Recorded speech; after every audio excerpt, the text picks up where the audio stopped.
Баршаға сәлем, арнамыздың бүгінгі қонағы жас шахматшы, әйелдер арасындағы гроссмейстер және ерлер арасындағы FIDE халықаралық шебері Асаубаева Бибісара.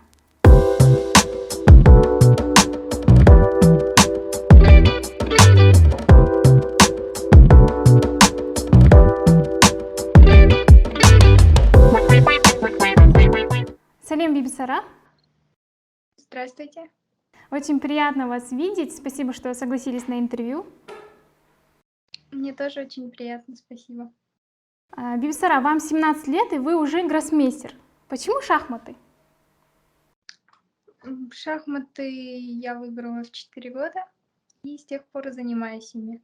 Сначала я научилась играть в карты дурака, 3 года всех обыгрывала, но потом родители научили играть в шахматы. Как вы пришли в шахматы? Что вас подвигло заняться именно шахматами?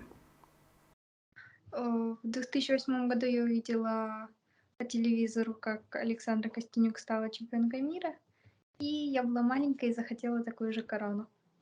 На следующий день я попросила научить меня этой игре. А Костенюк, по-моему, у вас была, да, потом с ней игра?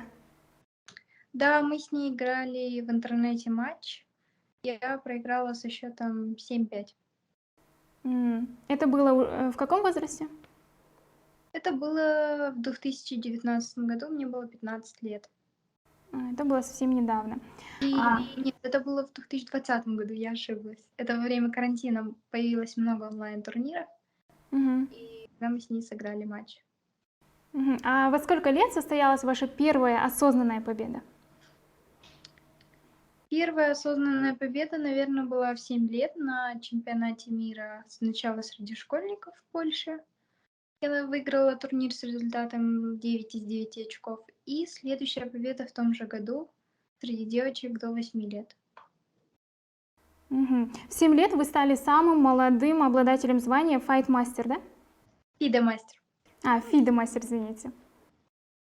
Да, вот как раз в Бразилии в 2011 году в 7 лет я выиграла чемпионат мира до 8, и мне присудили звание женского FIDE мастера. Это лучший результат. Рекорд, получается. Да. А какие еще достижения у вас на сегодняшний момент? В прошлом году я стала мужским международным мастером.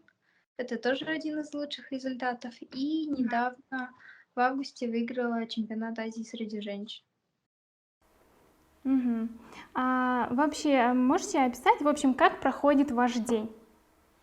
Сколько часов, допустим, вы тренируетесь?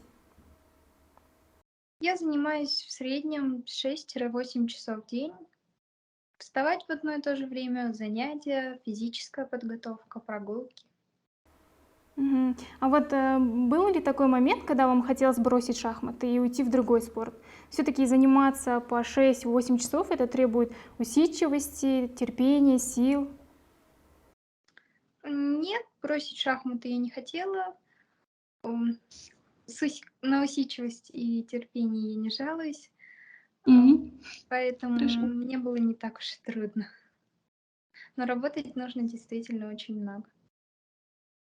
Всегда ли родители поддерживали вас? Да, родители меня всегда поддерживают, я всегда могу на них положиться. И они меня никогда не подведут и не бросят. Это самое главное, да? Поддержка родителей. Да. А есть ли у вас талисман, оберег, что-нибудь такое, что вы всегда носите с собой? Пока нету. Еще не появился такой. А чем вы занимаетесь помимо шахмат? Чем увлекаетесь в свободное время? Помимо шахмат я люблю гулять. Мне нравится смотреть фигурное катание, художественную гимнастику. Я очень люблю читать, рисовать. Ну, в общем, вот. А художественной гимнастикой, насколько я знаю, вы занимались, да? Да, я занималась художественной гимнастикой 5 лет. Даже смогла выиграть 2 чемпионата города. Но когда встал выбор шахматы или гимнастика, я выбрала шахматы, потому что они у меня лучше получались и мне больше нравилось. Насколько мне известно, вот сейчас вы проживаете в Москве. Да. С чем связан ваш переезд? Ну, во-первых, мне в Москве очень нравится, но и здесь все-таки более сильная шахматная школа. Мгм. А в целом, волнуетесь ли вы перед игрой? Как вы настраиваетесь на игру? Конечно, волнение перед игрой присутствует, но как только я сажусь за шахматную доску, оно проходит, и я концентрируюсь на игре. Мгм. Вот великий шахматист Анатолий Карпов говорит, что невозможно понять, в какой форме находится шахматист, и поэтому игрок никогда не знает, готов ли он, в хорошей ли он форме. Так ли это? Ам, Перед турниром ты не можешь знать наверняка, в какой ты форме, но ты можешь сделать Мгм. все возможное для того, чтобы подойти к турниру в оптимальной или наилучшей форме. И сам турнир покажет, насколько хорошо ты готовился. М. То есть по поводу формы можно узнать только при самой игре, в процессе. Процессе игры. Да, по результатам. Мгм. Расскажите о своей самой важной игре. Самое важное, возможно, самое сложное. Ну, на самом деле, каждая партия очень важна и каждая сложная. Ну, я рада, что удалось хорошо сыграть на чемпионате Азии и выиграть ее, и отобраться на Большую Швейцарку в Риге, которая пройдет с 26 октября. А, Плюс последняя онлайн-олимпиада, где мне удалось набрать 9 из 10 очков. Так что я думаю, каждая партия важна. Самая запоминающаяся игра. Может быть, что-то было интересное такое в вашей жизни. Ну, тут тоже трудно сказать. Мне нравятся все мои выигранные партии, конечно, из Мгм. результата, но есть те, где удалось провести, ну, качественную игру. Такие, конечно, победы более приятны. Мгм. Был ли такой момент, когда в игре ваш соперник вел себя некорректно? Возможно, там строил гримасы, еще что-либо такое? Ну, в детстве такое случалось, но Мгм. в профессиональных шахматах такого уже нет. Мгм. Получается, с 2016 по 2018 годы вы представляли Шахматную Федерацию России. По 2019 я поменяла федерацию 1 М. марта или 27 Мгм. февраля. Получается, затем вы вернулись в Казахстан. Да, и сразу же сыграла в командном чемпионате мира, который проходил в Астане за сборную уже Казахстана. Мгм. А как так вышло, что вы выступали за Россию? М, Ну, нам сделали предложение, и мы его приняли. Получается, вас пригласили, да? Да. Мгм. Совсем недавно вот прошла Всемирная шахматная онлайн-олимпиада. Сборная Казахстана наша прошла до четвертьфинала, но, к сожалению, в полуфинал мы не прошли. Но, тем не менее, вы показали отличные результаты. В целом, как прошла Олимпиада, можете рассказать? Олимпиада прошла очень удачно для нашей сборной, особенно по сравнению с прошлогодним результатом. Наша команда выставила крепкий оптимальный состав. Я играла на женской юношеской доске. В отборе к четвертьфиналу я сыграла 7 партий, выиграла все 7 туров, и Мгм. в том числе важные партии против сборной команд Армении и Китая. А, Мы проиграли один матч Ирану, но тем не менее, в итоге, выиграв последний матч против Монголии, заняли первое место, обойдя Китай. А в Мгм. четвертьфинале, когда мы играли матч со сборной США, я выиграла первые 2 партии в рапид, но, к сожалению, второй матч команда проиграла, и нам пришлось играть тайбрейк.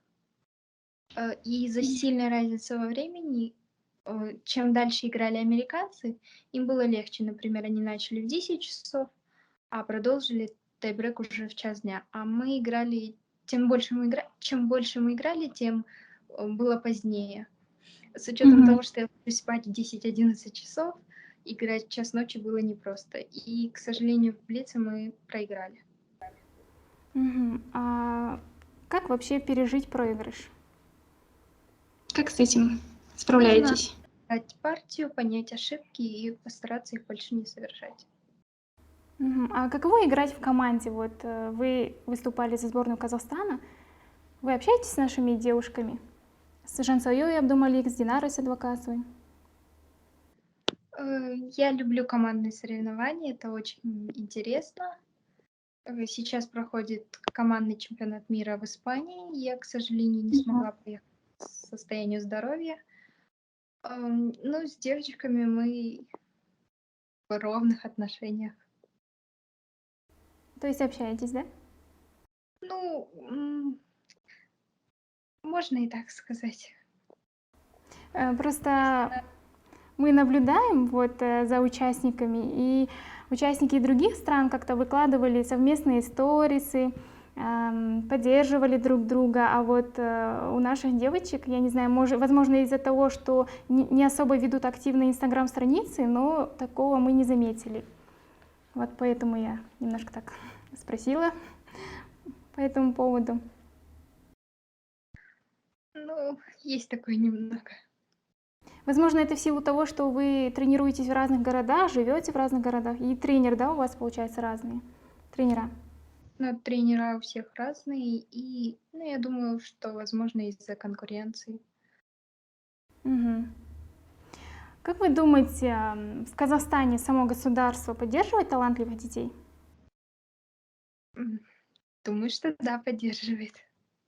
Мгм. То есть у вас всегда присутствовала поддержка? Не всегда, но присутствовала. Мгм. Вот смотрите, года 2 назад в казахстанских школах ввели обязательный факультатив по шахматам. Как вы считаете, правильно ли вводить в школьную программу шахматы, и нужно ли это всем? Да, шахматы очень помогают просчитывать варианты на несколько шагов вперед. Для маленьких детей это развивает еще усидчивость, терпение. Я считаю, что это очень полезно и правильно. Мгм. Еще такой вопрос. Существует стереотип, что женщины играют хуже мужчин. Что вы думаете по этому поводу? А, В большинстве случаев девушки действительно играют слабее мужчин, но, например, была такая венгерская шахматистка, она завершила карьеру, Юдит Полгар, она смогла Мгм. стать седьмой в мире среди мужчин. Это лучший результат, который еще никто не побил. И она единственная, кто перевалила за 2700 рейтинга. Мгм. Она попала в список топ-10 шахматистов среди мужчин, да? Да, это лучший результат, и его никто даже не повторил пока. Мгм. Хотите ли вы повторить этот результат? Конечно, я была бы счастлива. Для этого нужно работать. Мгм. Ну, насколько я знаю, вы выступали, да, в индивидуальном мужском турнире. Может, я как-то Да, неправильно это конечно, рассказала? существует много open-турниров, в которых 90% участников это мужчины и все, ну, 10% женщины, а иногда даже меньше. Мгм. У вас уже много крутых достижений. Вот какой еще список вы бы хотели возглавить? М, У меня еще много есть целей, которые мне нужно достичь, и пока я не хочу о них говорить. Мгм. Хорошо. А, Хочу спросить, вы наверняка смотрели сериал «Ход королевы». Да, я его посмотрела. Мне очень понравилась шахматная составляющая, она сделана очень качественно. И сюжет тоже был интересным. Ну, получается, вы его больше смотрели с профессиональной точки зрения. Да, ну и интерес тоже был. Мне, я слышала, что там собираются очень хорошо проработать именно над качеством шахматных партий, и следила за этим и не нашла ошибок. Мгм. А что из сериала было правдой? Правдой жизни женщины-шахматистки? Ну вот, как я говорила, похожий результат достигала Юдит Полгар. Мгм. Она, конечно, ну, в фильме немного приукрасили, что девушка стала чуть ли не чемпионкой мира среди мужчин, но все же. Мгм. Но в целом вам понравился фильм. Да. Если в будущем будут предложения сняться в таком фильме, вы бы хотели сыграть главную роль? Интересный опыт. Но я пока не знаю. Мгм. Назовите 5 шахматистов, которые, по вашему мнению, лучшие. За всю историю шахмат?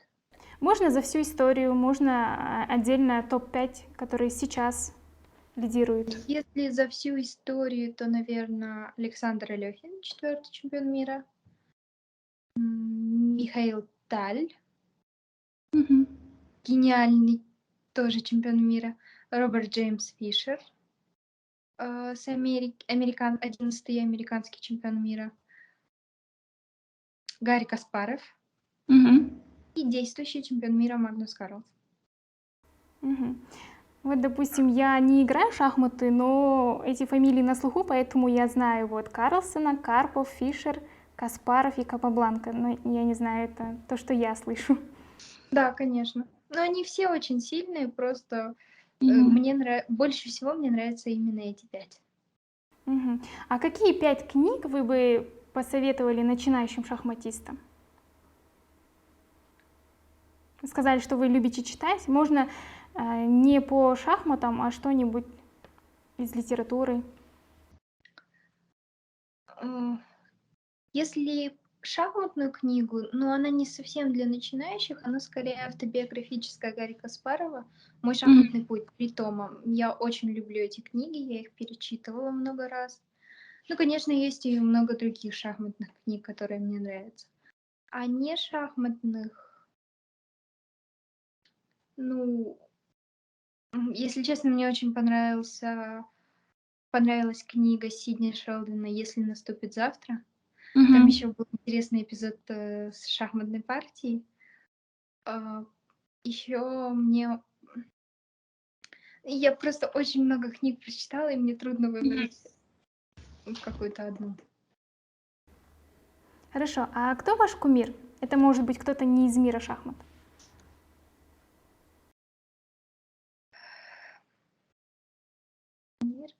Мне нравятся сильные личности, и таких много, поэтому мне как-то трудно выбрать. Ну, в шахматах это сейчас, скорее всего, Магнус Карлсон.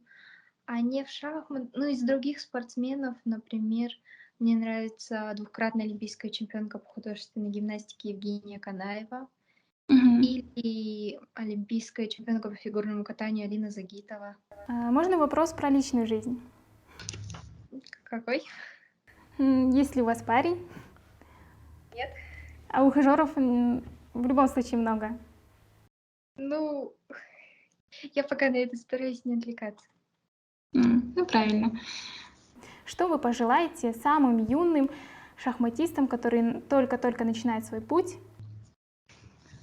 Я думаю, что вначале это, естественно, должно нравиться, чтобы был интерес. И нельзя сдаваться при первых трудностях, при первых поражениях, потому что их будет очень много.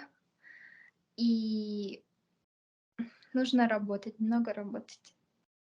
Спасибо за приятную беседу. Красивых побед вам, Бибисара. Спасибо. Мы всегда болеем за вас. Вы наша гордость, гордость Казахстана. Побольше нам таких талантливых ребят. Спасибо. До свидания. До свидания.